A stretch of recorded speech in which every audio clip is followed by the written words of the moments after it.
Welcome, William Polanco. You're a great one-wall player. I would like to know some things about you. Are you a professional player in one-wall?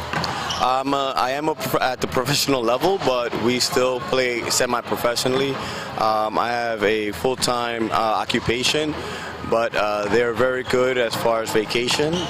So I do make a lot of benefits from playing one-wall.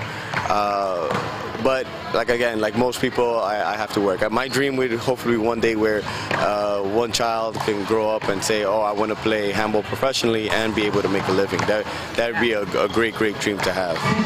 And in practice, how many hours a day do you spend on playing one wall? Well, I haven't been playing as much as I used to. I would say on one day, probably about 3-4 hours. When I do train, about 3 times a week. Sometimes when I'm getting ready for a tournament, it'd be 4 times a week for about 3 to 4 hours. That's rather a lot, I think. Do you play outside on courts, or do you always play inside in halls? We play both outdoors and indoors all the time. We have various sport halls that are very good. We have a lot of players, but the game is played, especially in New York. It's played outdoors on many of the various public courts that we have all over the city. And I saw a little video on YouTube that you challenge players when you're on those outdoor courts. Do you always play for money then? No, I mean a lot of times it is part of it. Just as far as challenge when you go to other parks or other boroughs. But for the most part, at this level, I do it a lot to train. It's important to me to stay in shape. This game has kept me young. And maybe meet different players too. Oh yes, I mean I'm in Holland playing handball, so it's an amazing thing to be able to do that. To see that a lot of players are very enthusiastic about the game. They want to start playing, continue playing. People are coming to watch the game. They're very interested, so that makes me very happy at the end. Yeah, and now that you mention Holland, it's fantastic that you came here to the tournament. What do you think about the Dutch level?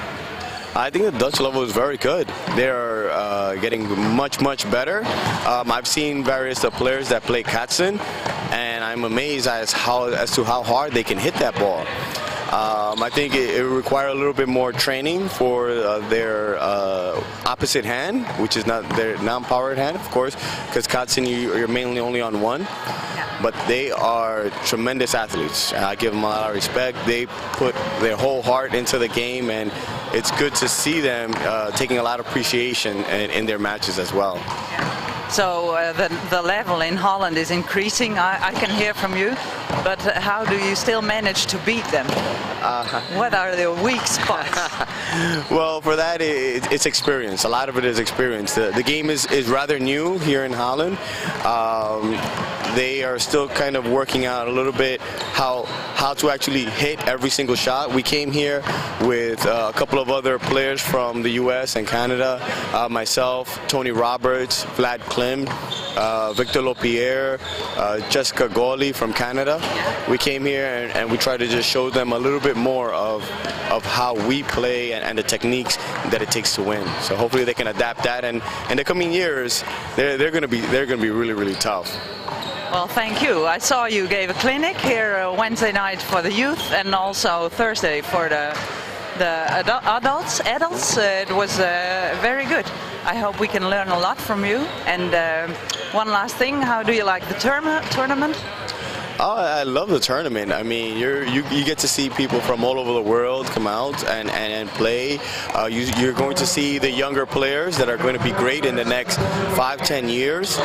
So, you know, when you have something like that put together in a foreign country for myself, it's quite encouraging that the game is doing well, and it'll continue to spread even to more places. Yeah, and then still one more thing, do you think the game is increasing, that many people more are going to play this? Definitely. I mean, there are now tournaments approaching various other countries in Japan, Japan, in Australia, various tournaments in South America.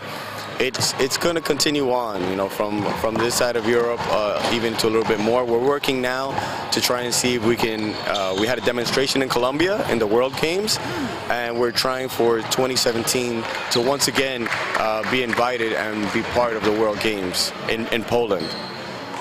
Fantastic, thank you, and thank you for the interview. I hope you have a lot of luck here in the tournament. Problem. Thank you very much. It was a See you next time when it's organized here again. Not a problem. I'll definitely work to make it and come back. Thank you. Thank you. Thank you. Very.